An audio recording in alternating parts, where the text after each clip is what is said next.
Bum, bum, bum, bum, bum, bum, bum, bum. Bum, bum, bum, bum.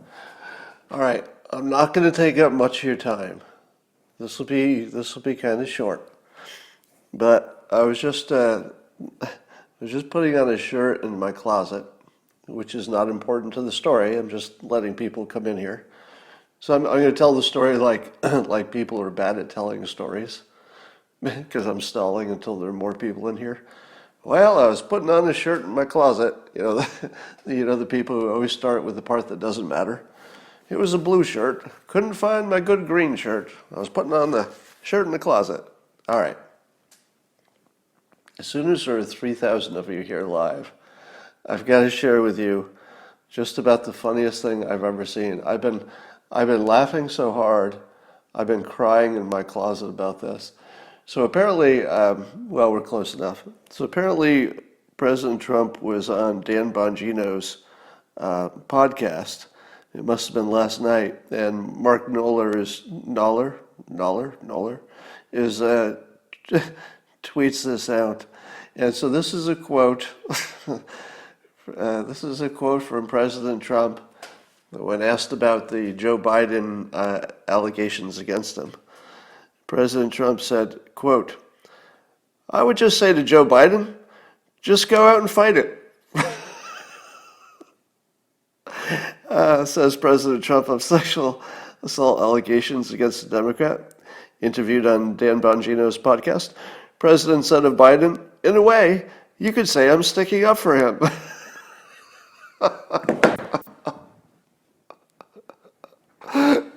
All right, if that's not the funniest thing you've ever heard in your whole life.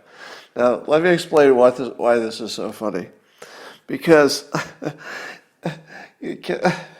if President Trump had said, "Yeah, Joe Biden is guilty," that would totally open up Trump for the same accusations, and that would just be automatic, right?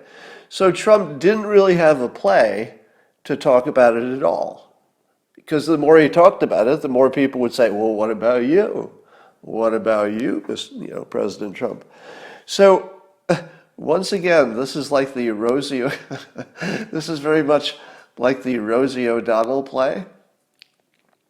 And I swear to God, there should be some kind of Hall of Fame for like best political plays or something.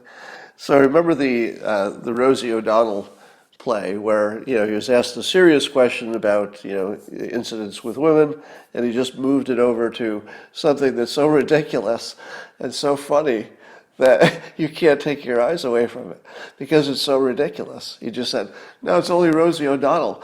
It wasn't true. It was just ridiculous. So you couldn't even remember what the original question was after a while because it wasn't nearly as interesting as that ridiculous thing he just said. And what's similar about it is that you couldn't imagine there was any way Houdini could get out of that question before he used the Rosie O'Donnell escape hatch. It just didn't look like it was possible. And then you see Joe Biden being credibly accused, and this is the funny part because it's so credibly accused of sexual misconduct. And the president, again, he's trapped. What are you going to do? You can't not talk about it, right? That's not a thing. And you can't go hard at it because then they just go hard at you. And you can't say he might be innocent, or can you? Or can you? There's nobody else in the world who would have found that path. And it's so perfect. All right. Now I realize I'm totally into fanboy territory here, but I like to keep the fan stuff to the communications part of what he does. You can make your own decisions about policies. Half the time I don't even have an opinion on a lot of the policies because what do I know about trade deals and whatnot. But when you see communication that is, or strategy plus communication in this case, and also humor, that is this well executed, this is like once in a lifetime stuff. You're seeing the best, maybe the best you'll ever see. All right, so let me just finish why this is so brilliant. So by taking the unexpected path, Trump does what he always does. You can't look away because he refuses to do what you expect him to do and what normal people would do. So he decides to defend Biden. How in the world could this? So he can honestly say, "I'm defending Biden. What a great guy I am." And he has a perfectly philosophically pure argument that it's up to Biden to defend himself. It's not up to President Trump. We do acknowledge that there are lots of false rumors in this world, Russiagate, just to name a few. And so the president is embracing Biden in the way that Biden would least want to ever be embraced, which is ironic in and of itself. So the president is using as a kill shot, just think about the beauty of this. The president is using as a kill shot that his opponent is just like him. Do you understand how sublime that is? Because there's only one person in the race who can survive being just like Trump, and it's not Joe Biden. So the more Trump says, "Yeah, we're like brothers. We're practically the same guy. I lie, he lies. I've got some allegations. He's got some allegations. When you come to think about it, I've got his back. We're practically bros." Now, you could. This is like somebody getting out of the escape room when there's actually no escape. When there actually isn't any way to get out of the escape room, and somehow he's out. Like, how the hell did he find this path?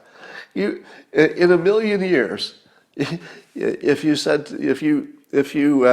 hired the best consultants in the world, think about this.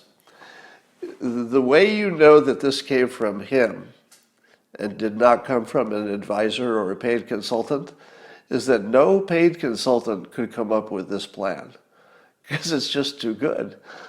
And only Trump could pull it off, because I think he's self-aware that there can only be one Trump. It's like Highlander.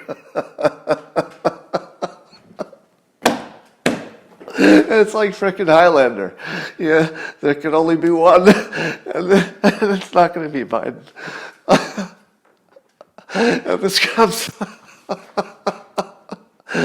comes on the same day that Biden basically confessed that he was guilty of the allegations. So it's even more absurd. Yeah, in my opinion, he confessed because of the way he worded it when he said, why is this coming up? This? What's this? If it didn't happen, why are you saying this coming up 27 years later?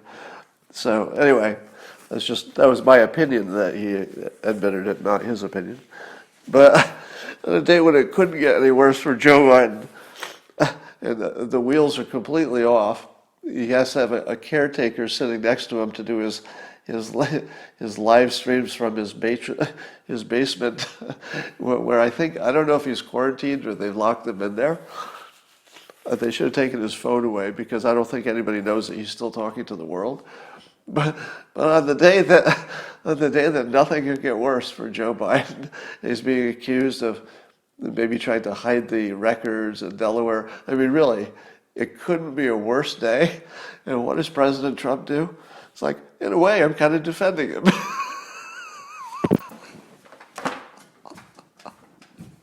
Oh, it is so over. It is so over. My God. Anyway, I don't have any other topic. I just had to share with you if you're being honest, even his critics, no matter what they think of him, no matter what they think of his policies and whatever they think his mental processes are, no matter what you think of him, this was brilliant. I mean, this was just brilliant. And it's one for the ages, in my opinion. And, if anybody's new to watching my Periscopes, I've been pretty brutal brutal about the president on some of the task force and coronavirus stuff. So it's not like I'm just supporting him wildly no matter what. But communication wise, every now and then he pulls something like this out of the hat that you just can't even imagine anybody else would have done. Anyway, that's enough of that. I'll talk to you tonight.